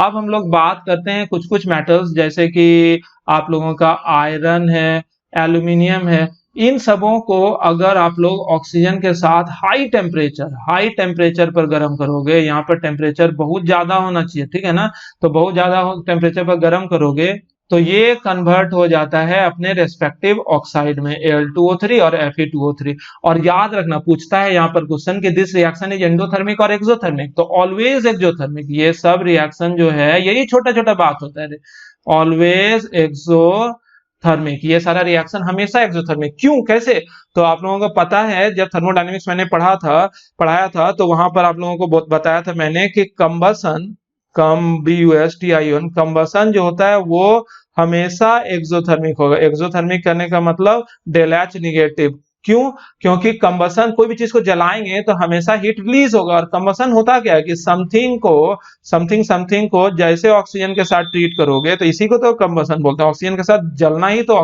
कंबसन हुआ था। यहाँ जो आयरन ऑक्सीजन के साथ या एल्यूमिनियम ऑक्सीजन के साथ ट्रीट हुआ तो ये भी एक तरह का कंबसन रिएक्शन ही काउंट होगा। और हर एक कंबसन जो होता है वो इंडोथर्मिक होता है कि एक्सोथर्मिक। वैसे यहाँ पर बहुत ज्यादा हीट कंज्यूम होगा, ठीक है ना। और भी मेटल्स इससे थोड़ा ज्यादा रिएक्टिव मेटल, मैग्नीशियम वगैरह को इसको जलाओगे तो ये जल जाता है और क्या बनाता है, MgO, ये भी एक्सोथर्मिक होगा। और बहुत ज्यादा रिएक्टिव मेटल्स, जैसे हाईली रिएक्टिव मेटल्स की बात हम लोग करें, जैसे सोडियम है, पोटेशियम है, कैल्शियम है, तो इस तरह के मेटल की अगर हम लोग बात करने लग जाएं तो इस तरह के मेटल को गरम वरम करने की जरूरत नहीं पड़ती है। इसे सिर्फ ऑक्सीजन के संपर्क में सिर्फ ले आओ तो ये अपने आप Na2O, K2O, CaO जैसा प्रोडक्ट बनाता है। ऐसे इन चीजों को डिक्टेटिव मैनर में एस ब्लॉक एलिमेंट में हम लोगों ने जब पढ़ा था तो वहां जाना था, सोडियम को एक्सेस ऑफ ऑक्सीजन में ट्रीट करोगे तो ऑक्साइड के साथ सोडियम परऑक्साइड भी बन जाता है। पोटेशियम को एक्सेस ऑक्सीजन के साथ ट्रीट करोगे तो ऑक्साइड के साथ परऑक्साइड और सुपर ऑक्साइड भी बन जाता है। कैल्शियम में ऐसा कुछ नहीं होता, यहाँ पर CaO बनता है। खैर उतना नहीं जानना है, तो अपने को यहाँ पर सिर्फ इतना जानना है, हम लोग क्या पढ़ रहे थे यहाँ पर, मेटल के साथ ऑक्सीजन का रिएक्शन। तो मेटल के साथ ऑक्सीजन का रिएक्शन ये हुआ कि जो लीस्ट रिएक्टिव मेटल होता है, जो लीस्ट रिएक्टिव मेटल है वो ऑक्सीजन के साथ बिल्कुल भी रिएक्शन नहीं देता है। आयरन, एल्यूमिनियम वगैरह जो है ये रिएक्शन देगा, लेकिन कब, बहुत ज्यादा टेम्परेचर पर। मैग्नीशियम जो है वो जलता है, ये मैग्नीशियम रिबन आप लोगों ने स्कूल में खूब जलाया होगा, लेबोरेटरी में अगर आप लोग काम करते होगे, अटेंटिव स्टूडेंट होगे तो वहां पर मैग्नीशियम रिबन जला के मैग्नीशियम ऑक्साइड बनाते होगे। और सोडियम, पोटेशियम, कैल्शियम चूंकि हाईली रिएक्टिव मेटल है तो इसे जलाने की जरूरत नहीं पड़ती, इसे ऑक्सीजन के संपर्क में लाने भर से ये अपने आप विस्फोट के साथ रिएक्शन करता है, यानी कि ये बहुत ही एक्सप्लोसिव रिएक्शन होता है, एक्सप्लोसिव रिएक्शन भी ये होता है। ठीक है बच्चों, तो इतना तो आप लोगों ने सीखा। अब हम लोग आगे बढ़ते हैं। अब कुछ कुछ रिएक्शन हम लोग देखते हैं, रिएक्शन विथ नॉन मेटल्स। किसके साथ हम लोग रिएक्शन देख रहे हैं बच्चों, रिएक्शन विथ नॉन मेटल्स। की नॉन मेटल्स में एग्जांपल अगर हम लोग लें तो आप लोग जानो कि जैसे नॉन मेटल है सल्फर, फॉस्फोरस, कार्बन, तो इन सारे नॉन मेटल को जैसे आप लोग ऑक्सीजन के संपर्क में लाओगे, जैसे ऑक्सीजन के संपर्क में लाओगे तो ये अपने आप जल जाएगा। यहाँ पर बर्न अपने आप नहीं, सॉरी, जलाना पड़ेगा, इसको जलाना पड़ेगा। इग्निशन टेम्परेचर दोगे तो ये अपने आप जल के SO2, P2O5 या P4O10 भी इसी को हम लोग बोल देते हैं, P4O10, और ये CO2 गैस में कन्वर्ट हो जाता है। ठीक है ना, इसे जलाना पड़ता है, सिर्फ जलाओ अपने आप। और ये सब का सब एक्सोथर्मिक है कि एंडोथर्मिक? Exothermic reaction. ऑक्सीजन का जितना भी रिएक्शन है किसी एलिमेंट के साथ तो वो हमेशा एक्सोथर्मिक होगा। नाइट्रोजन के साथ भी ऑक्सीजन रिएक्ट करता है, लेकिन यहाँ पर बहुत ज्यादा टेम्परेचर देना पड़ता है, लगभग 3300 केल्विन के आसपास। तो नाइट्रोजन जो है NO में कन्वर्ट हो जाता है, इसे हम लोग क्या बोलते हैं? Nitric oxide. और यहाँ पर नाइट्रोजन का ऑक्सीडेशन स्टेट +2 है। ठीक है ना, यहाँ पर नाइट्रोजन का ऑक्सीडेशन स्टेट कितना है बच्चों? ये नाइट्रोजन का ऑक्सीडेशन स्टेट +2 है। तो यहाँ हम लोगों ने देखा कि कई तरह के नॉन मेटल के साथ ऑक्सीजन रिएक्ट करता है। ये वाला जो रिएक्शन है N2 + O2 से NO, ये अपर एटमॉस्फेयर में भी होता है, अपर ATMOSPHARE में भी होता है। कब? During lightning, LIGHTNING। जैसे बिजली कड़कता है तो हवा में तो नाइट्रोजन और ऑक्सीजन होता ही है, तो बिजली जब कड़कता है ना तो उसको इतना टेम्परेचर मिल जाता है, ये 3300 केल्विन के आसपास का टेम्परेचर मिल जाता है। और इतना टेम्परेचर जैसे मिलेगा तो ये अपने आप जल के क्या चीज में कन्वर्ट हो जाता है? नाइट्रोजन ऑक्साइड में। और ये भी इंपॉर्टेंट रोल अदा करता है इन डिप्लीशन ऑफ ओजोन लेयर की। ओजोन लेयर के डिप्लीशन में नाइट्रिक ऑक्साइड भी काम करता है। तो ये सब चीज याद रखना कि नाइट्रोजन का ऑक्साइड जो होता है ना, डिप्लीशन ऑफ ओजोन लेयर में बहुत ज्यादा रोल अदा करता है। ठीक है, एक और चीज आप लोग जानो, और वो बहुत ही इंपॉर्टेंट चीज है कि ऑक्सीजन जो है ना इज पावरफुल ऑक्सीडाइजिंग एजेंट। ये आप लोग याद रखना। क्यों? क्योंकि आप लोग बचपन से पढ़ते आ रहे हो कि ऑक्सीजन का जुड़ना मतलब ऑक्सीडेशन, और चूंकि O2 किसी और एलिमेंट के साथ जुड़कर ऑक्साइड वगैरह बना रहा है, अभी तक जितना भी रिएक्शन देख रहे हैं उन सारे रिएक्शन में क्या हुआ? समथिंग के साथ ऑक्सीजन जो जुड़कर ऑक्साइड बनाया ना, तो ऑक्सीजन जुड़ना मतलब हर किसी को ऑक्सीडाइज कर रहा है। यहाँ भी मेटल के साथ भी वही आप लोग देख रहे होंगे कि क्या चीज में ऑक्साइड बना रहा है, मतलब हर किसी को कन्वर्ट कर रहा है रेस्पेक्टिव ऑक्साइड में, यानी कि ऑक्सीडाइज कर रहा है। तो इस वजह से ऑक्सीजन जो है वो पावरफुल ऑक्सीडाइजिंग एजेंट की तरह काम करता है ऑलवेज। यानी कि ऐसा हो नहीं सकता है कि ऑक्सीजन जो है वो रिड्यूसिंग एजेंट की तरह काम करे। लेकिन एक जगह एक्सेप्शन होता है, और उस एक्सेप्शन को हम लोगों को याद रखना चाहिए। और वो होता क्या है कि जब हम लोग ऑक्सीजन को काट देते हैं, ऑक्सीजन को PTF6 के साथ हम लोग ट्रीट करेंगे, तो यहां पर PTF6 क्या करता है ना, बार बार गड़बड़ हो जा रहा है। PTF6 जो है ये ऑक्सीजन से इलेक्ट्रॉन ले लेता है, बना लेता है PTF6- और बना लेता है O2+। तो यहां देखो ऑक्सीजन से O2+ गया तो ये ऑक्सीडेशन हो गया। तो अगर किसी भी सब्सटेंस का किसी रिएक्शन के दौरान ऑक्सीडेशन हुआ तो वो खुद ऑक्सीडाइज हुआ है, तो इसे हम लोग क्या नाम दे देंगे बच्चों? Reducing agent. यानी कि यहाँ पर और डाई ऑक्सीजन जो है वो ऑक्सीडाइजिंग एजेंट की तरह काम कर रहा है कि रिड्यूसिंग एजेंट। तो यही याद रखना, एक्सेप्शन है कि PTF6 that is very strong fluorinating agent, इसे हम लोग बोलते हैं very strong, FLUORATING fluorinating agent. और बाद में जब ग्रुप 18 पढ़ाएंगे ना, जहां पर हम लोग जानेंगे कि कैसे हम लोगों ने पाया कि नोबल गैस जो होता है वो भी रिएक्टिव होता है, यानी कि रिएक्शन में भाग लेता है, तो वो PTF6 के द्वारा ही हम लोगों को पता चला था। यानी कि PTF6 is very super strong oxidising agent, दुनिया का सबसे तगड़ा ऑक्सीडाइजिंग एजेंट होता है, और वो ऑक्सीजन को भी ऑक्सीडाइज कर देता है। इस वजह से हम लोग मानते हैं कि ऑक्सीजन एक जगह पर रिड्यूसिंग एजेंट की तरह काम करता है। वो कहां पर? PTF6 के साथ अगर ऑक्सीजन को ट्रीट करा जाए। अब लास्ट जो है हम लोग देखते हैं रिएक्शन विथ कंपाउंड्स, कि कंपाउंड्स के साथ हम लोग रिएक्शन कैसे कैसे करा रहे हैं। हम लोग क्या देख रहे हैं? कंपाउंड के साथ रिएक्शन। तो अलग अलग तरह के कंपाउंड के साथ ऑक्सीजन का बिहेवियर अलग अलग होता है। जैसे हम लोग एक रिएक्शन की बात करें जिसे हम लोग डेकन्स प्रोसेस बोलते हैं। इसमें क्लोरीन का प्रिपरेशन होता है, आगे ग्रुप 17 में भी हम लोगों को पढ़ना है। जैसे हम लोग 4HCl गैस को ऑक्सीजन गैस के साथ ट्रीट करेंगे एट अबाउट 710 केल्विन, कभी कभी 700 केल्विन भी बुक में लिखा हुआ रहता है, in the presence of CuCl2 as catalyst, तो यहाँ पर 2H2O तो बन ही जाएगा क्योंकि 710 केल्विन पे ये H2O भी गैस ही रहेगा, और 2Cl2 गैस यहाँ पर बनेगा, मतलब क्लोरीन गैस बनाते हैं हम लोग ऑक्सीजन का इस्तेमाल करके।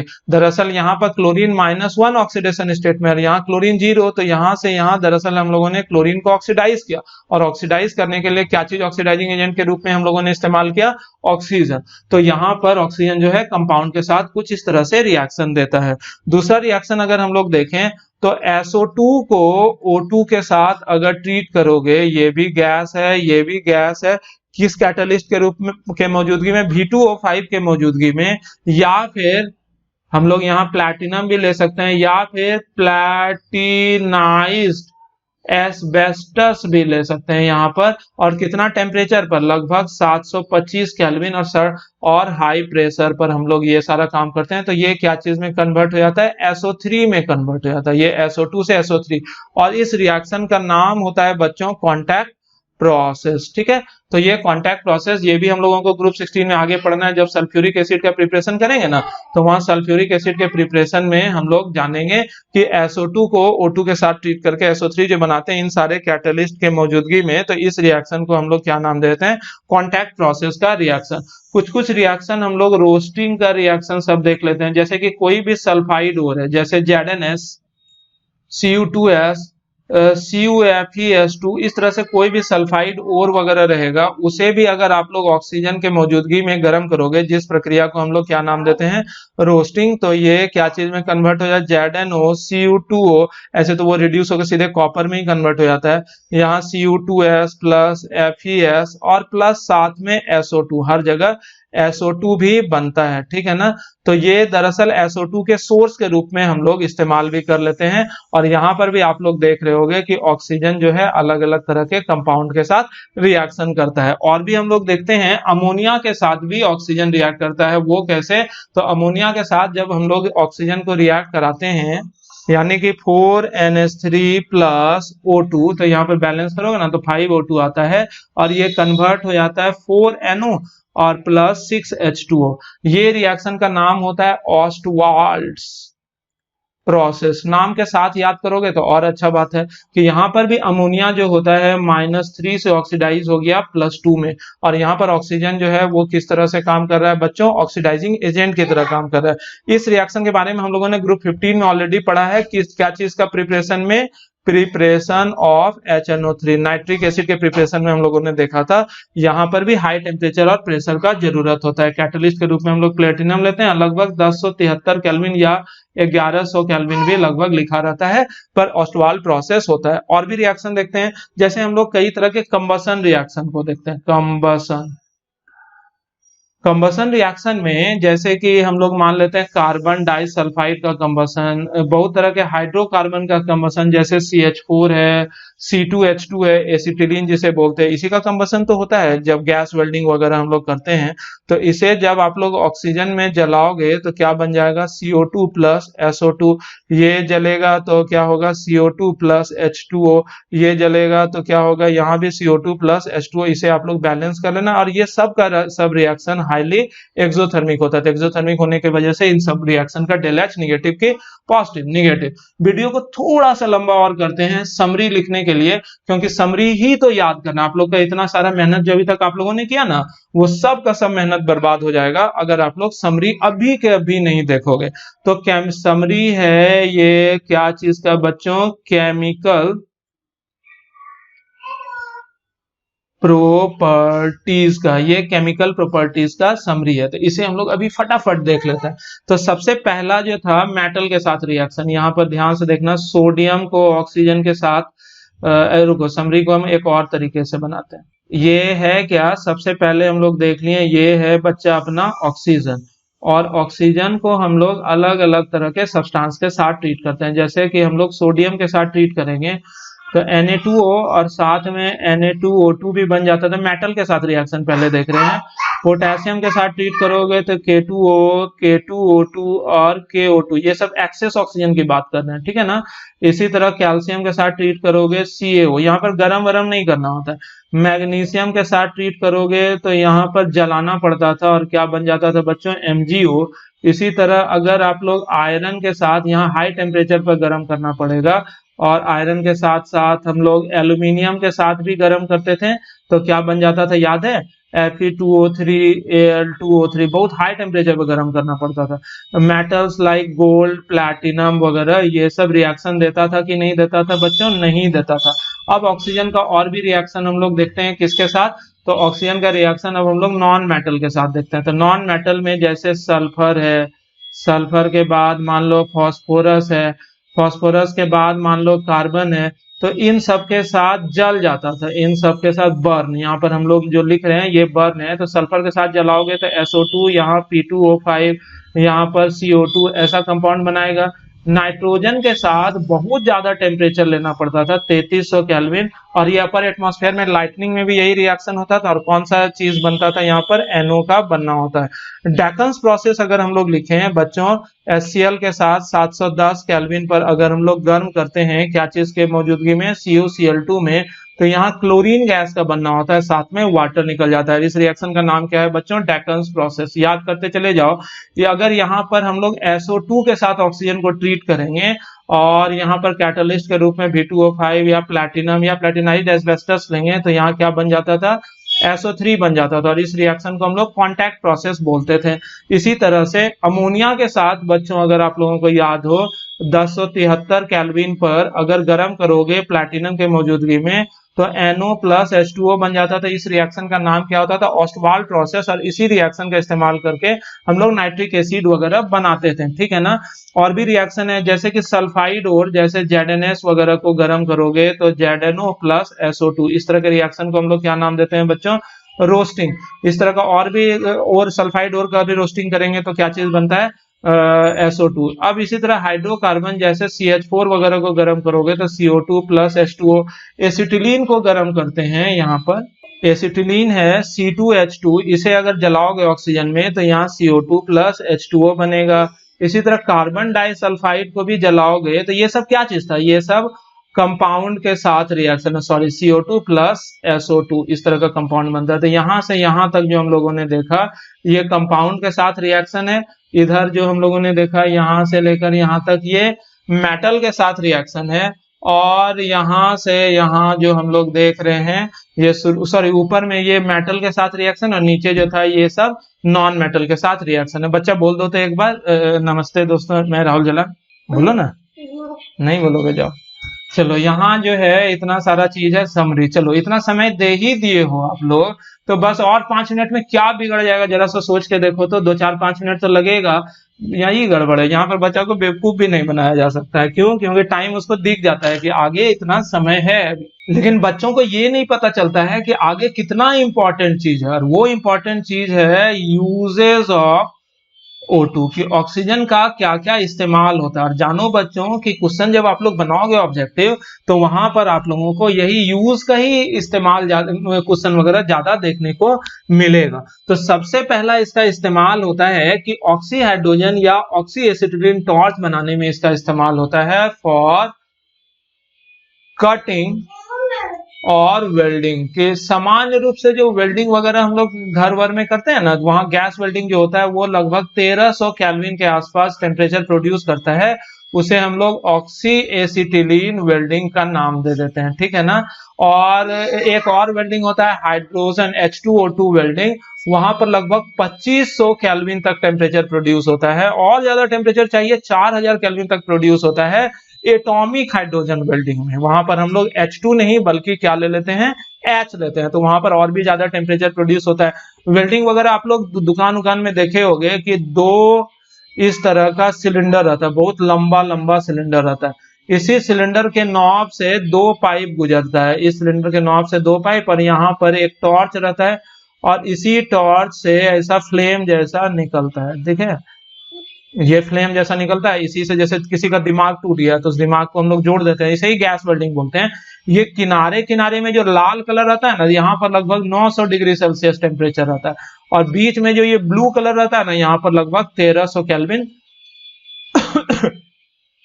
टेम्परेचर जो है वो मौजूद रहता है। तो इसे ही हम लोग, यानी कि वेल्डिंग वगैरह में ऑक्सीजन का बहुत सारा इस्तेमाल है, कटिंग वगैरह भी वहीं पर होता है, जो हाई टेम्परेचर पे है, लोहा वगैरह को काटना है सीधे गला के हम लोग काट देते हैं। मेटलर्जी में भी इस्तेमाल होता है, मेटलर्जिकल ऑपरेशंस में भी इसका इस्तेमाल होता है। जैसे कि आप लोग अभी तो देखे रोस्टिंग वगैरह जब हम लोग करते हैं, जिंक सल्फाइड वगैरह इसको ऑक्सीजन के साथ ट्रीट किए, तभी तो ये ZnO और SO2 में कन्वर्ट हुआ। और जब रोस्ट वहां पर मेटलर्जी पढ़ेंगे ना, तो वहां बताएंगे कि सल्फाइड या किसी और टाइप ऑफ ओर से ज्यादा आसान होता है ऑक्साइड ओर से मेटल को एक्सट्रैक्ट करना। यहाँ से इजिली हम लोग मेटल को एक्सट्रैक्ट कर सकते हैं। तो इसीलिए कोई अदर फॉर्म में अगर ओर रहता है तो सबसे पहले हम लोग रोस्ट करके उसे किस फॉर्म में कन्वर्ट करते हैं, ऑक्साइड ओर में। और भी, यानी कि सिर्फ रोस्टिंग ही नहीं, मेटलर्जी के दौरान और भी कई सारा इस्तेमाल होता है ऑक्सीजन का, इंप्योरिटीज वगैरह को अलग करने के लिए। ओके स्टूडेंट, अब हम लोग दूसरा देखते हैं इसका यूज। कई तरह का सब्सटेंस होता है, जैसे कि फिनॉल, इथिलीन ऑक्साइड वगैरह। इन सब का जो मैन्युफैक्चर होता है ना, इन सब के मैन्युफैक्चर में भी हम लोग देखते हैं ऑक्सीजन का इस्तेमाल होता है। जैसे कि बेंजीन का ऑक्सीडेशन करके हम लोग फिनॉल बनाते हैं, तो बेंजीन का ऑक्सीडेशन करके फिनॉल बनाओगे तो ऑक्सीजन लगेगा कि नहीं लगेगा। और भी कई जगह इथिलीन का ऑक्सीडेशन करके इथिलीन ऑक्साइड बनाते हैं, तो वहां पर भी ऑक्सीजन कंज्यूम होता है रॉ मटेरियल के रूप में। माइनिंग जो होता है, जैसे कि कोल माइनिंग की बात करें, COLMINING, उसमें ब्लास्ट हम लोग करते हैं ऑक्सीजन का इस्तेमाल करके। कैसे कि ये जो कार्बन डस्ट होता है, कार्बन डस्ट और प्लस O2, इसी का इस्तेमाल करके, इसी मिक्सचर को हम लोग एक्सप्लोसिव के रूप में इस्तेमाल करते हैं in mining for blast. Okay, तो ये भी एक इस्तेमाल हो गया। रॉकेट फ्यूल में बच्चों आप लोगों को पता होगा कि in rocket fuel, in ROCKETFUEL, we use, हम लोग इस्तेमाल करते हैं क्या चीज, लिक्विड ऑक्सीजन के। लिक्विड ऑक्सीजन रॉकेट फ्यूल में भी इस्तेमाल करते हैं, तो ये भी इसका एक इस्तेमाल हो गया। और बहुत तरह के इलाज में भी, हॉस्पिटल्स में तो मैंने पहले ही बोला था कि इसका इस्तेमाल होता है। जैसे न्यूमोनिया, सबसे पहले न्यूमोनिया का स्पेलिंग सीख लो, कुछ सीखे या नहीं सीखे, PNEUMONIA, ये न्यूमोनिया का स्पेलिंग होता है। तो न्यूमोनिया का इलाज करने में रेस्पिरेटरी सिस्टम को इंप्रूव करने के लिए हम लोग क्या चीज का इस्तेमाल करते हैं, ऑक्सीजन का इस्तेमाल करते हैं। देखे होंगे ICU वगैरह में इस्तेमाल होता है। हाई एल्टीट्यूड्स पर, अगर आप लोग जानो कि हाई एल्टीट्यूड मतलब क्या होता है, जैसे पहाड़ वगैरह पर चढ़ गए तो वहां पर माउंटेनियर्स वगैरह इस्तेमाल करता है ऑक्सीजन का। जैसे पायलट वगैरह तुम लोग बन जाओ तो पायलट वगैरह भी इस्तेमाल करता है। और डाइवर्स, जो पानी उनी में छलांग लगाता है ना, समुद्र के तल वगैरह में जाता है, तो वो भी ऑक्सीजन का चैम्बर वगैरह लेके पीठ पर देखते हुए जाता है। तो ये सब यूज में आता है ऑक्सीजन का। तो बच्चों सलाम नमस्ते, आज के लेक्चर में हम लोग इतना ही जानेंगे, और कल के लेक्चर में हम लोग शुरू करेंगे कई तरह के ऑक्साइड्स के बारे में जानना। कई तरह का ऑक्साइड्स होता है, उसके बारे में हम लोग जानेंगे, जो कि सबसे ज्यादा इंपॉर्टेंट है, क्योंकि वहां पर ऑक्साइड्स के हम लोग क्लासिफिकेशन भी करेंगे, CLA, SSI, FI, CA, TiON। ठीक है, रहने देते हैं।